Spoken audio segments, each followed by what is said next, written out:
तो जनाब स्टार्ट करते हैं कि ऑर्गेनिज़म क्या होता है। ये जो ऑर्गेनिज़म होता है ये ऑर्गन और ऑर्गन सिस्टम से बना होता है जो मिलकर एक दूसरे के साथ ऑर्गेनिज़म बनाते हैं। ऑर्गेनिज़म कई किस्म के होते हैं, यूनिसेलुलर भी होते हैं और मल्टीसेलुलर भी होते हैं, लेकिन यहाँ पर हम सिर्फ मल्टीसेलुलर ऑर्गेनिज़म की बात करते हैं क्योंकि ये सिस्टम्स या ये ऑर्गन सिर्फ मल्टीसेलुलर ऑर्गेनिज़म में पाए जाते हैं। यूनिसेलुलर ऑर्गेनिज़म तो वैसे भी माइक्रो ऑर्गेनिज़म होता है, वो उनका जो काम होता है वो एक ही सेल से हो जाता है। लेकिन जो मल्टीसेलुलर ऑर्गेनिज़म होते हैं, जो मोर कम्प्लेक्स ऑर्गेनिज़म होते हैं, उनमें कई सारे ऑर्गन सिस्टम पाए जाते हैं, जैसे कि यूरिनरी सिस्टम हो गया, इंट्राग्यूमेंट्री सिस्टम हो गया या रिप्रोडक्टिव सिस्टम वगैरह, ये सारे सिस्टम पाए जाते हैं। तो स्टार्ट करते हैं इसके डेफिनेशन से। डिफरेंट ऑर्गन्स ओके और organ system organize together to form an organism. ठीक हो गया। ऑर्गेनिज्म या इंडिविजुअल भी आप इसे कह सकते हैं कि जो कि आपकी बुक में लिखा हुआ है, क्लास 7 के बुक में। तो ये सारे एक दूसरे के साथ मिलकर ऑर्गेनिज्म बनाते हैं और ये जो ऑर्गन्स और ऑर्गन सिस्टम होते हैं ये कोऑर्डिनेशन के थ्रू काम करते हैं। ठीक है, जिससे हम आगे एग्जाम्पल में डिस्कस करेंगे कि ये किस तरह कोऑर्डिनेशन के थ्रू एक दूसरे के साथ काम करते हैं। तो आते हैं स्ट्रक्चर की तरफ, जो कि थोड़ी सी ओबेसिटी हो गई, इस बंदे को मोटा हो गया है, लेकिन खैर हमारा कम हो जाएगा। इसमें मैंने 3 सिस्टम ड्रॉ करने की कोशिश की है। एक है हमारा नर्वस सिस्टम, रिस्पिरेटरी सिस्टम और डाइजेस्टिव सिस्टम। जो नर्वस सिस्टम है उसका मेन ऑर्गन है हमारा ब्रेन। ठीक हो गया। जो स्टमक है, जो डाइजेस्टिव सिस्टम है उसका हमारा जो मेन ऑर्गन है वो है स्टमक, और जो हमारा रिस्पिरेटरी सिस्टम है उसका मेन ऑर्गन है लंग्स। याद रखिए कि हमारे अंदर 2 लंग्स होते हैं। ठीक हो गया। लेकिन यहाँ पर सिर्फ मैंने एक इसलिए ड्रॉ की है क्योंकि जगह नहीं थी, और जो हमारा स्टमक होता है बीच में प्रेजेंट होता है, इतना ऊपर प्रेजेंट नहीं होता।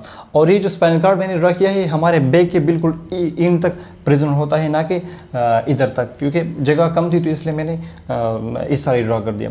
तो ये हमारे 3 सिस्टम हैं, ये एक दूसरे के साथ, और इनके साथ और भी बहुत सारे सिस्टम होते हैं, जिस तरह के हमारी किडनीज हो गए जो हमारे यूरिनरी सिस्टम में है, इस तरह रिप्रोडक्टिव सिस्टम वगैरह, ये सारे एक दूसरे के साथ मिलकर ऑर्गेनिजम्स बनाते हैं। ठीक है। अब हम जो अब डिफिनीशन हमने पढ़ा इसे हम एक एग्जांपल के थ्रू कवर करते हैं। During exercise not only muscles are working together but lungs in heart also increases their work. यहाँ पर अगर हम एक्सरसाइज की जगह रनिंग लिख दें, जब हम दौड़ते हैं, जब हम भागते हैं, तो उस टाइम की अगर हम बात करें तो क्या होता है हमारी बॉडी के अंदर। जब हम भागते हैं, जब हम दौड़ते हैं, तो सिर्फ हमारे हाथ पैर काम नहीं करते, हमारे बॉडी के अंदर और भी कई सारे फंक्शंस होते हैं। फॉर एग्जांपल, आप रास्ते में जा रहे हो और आपके पीछे कुत्ता पड़ गया। ठीक है, अब आप दौड़ेंगे उससे ताकि आप बच पाए।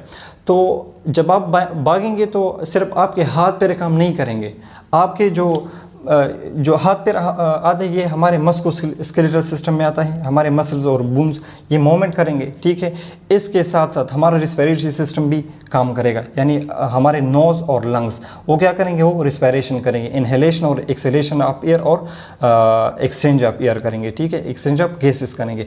और हमारा कार्डियोवास्कुलर सिस्टम यानी हमारे हार्ट और ब्लड वेसल ये ब्लड को पंप करेंगे या ब्लड को पहुंचाएंगे हमारे मसल्स तक। अब क्या होगा, अब जब आप भागेंगे इस कुत्ते से तो आपके हाथ पैर तो काम करेंगे, आपके मसल्स का काम करेंगे, तो आपके अंदर जो रिएक्शन रेट होता है वो बहुत ज़्यादा बढ़ जाता है।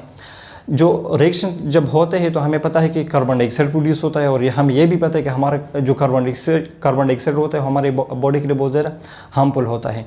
तो जो हमारी बॉडी होती है वो इस कार्बन डाइऑक्साइड को से छुटकारा पाने के लिए क्या करता है, ये इस तरह करता है कि ये इनहेलेशन का जो प्रोसेस है वो इंक्रीज़ कर देता है। इनहेलेशन इस तरह, ये ब्रीथिंग का एक पेज है जिसमें हम ऑक्सीजन को इनहेल करते हैं, क्योंकि उधर कार्बन डाइऑक्साइड की प्रोडक्शन ज़्यादा हो रही है तो हमें ऑक्सीजन भी उतनी ही मकदार में चाहिए, तो हम जो हमारा रिस्पिरेशन है वो ज़्यादा हो जाता है, हमारा इनहेलेशन है वो ज़्यादा हो जाता है।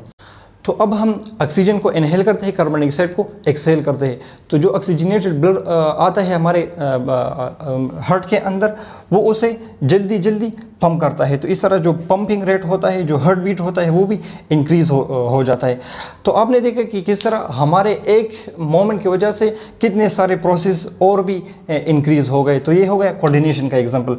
आपने देखा कि जब हमने भागना स्टार्ट किया तो उस टाइम पे हमारा हार्ट बीट भी लो था और रिस्पिरेशन भी नॉर्मल था, लेकिन जैसे ही हम 10-15 कदम भागे तो हमारा हार्ट बीट भी ज़्यादा हो गया, हमारा रिस्पायरेशन भी ज़्यादा हो गया, क्योंकि हमारे बॉडी को ऑक्सीजन चाहिए थी और फिर उस ऑक्सीजन को या ऑक्सीजन ब्लड को पंप करने के लिए हमारा जो हार्ट बीट था वो भी ज़्यादा हो गया।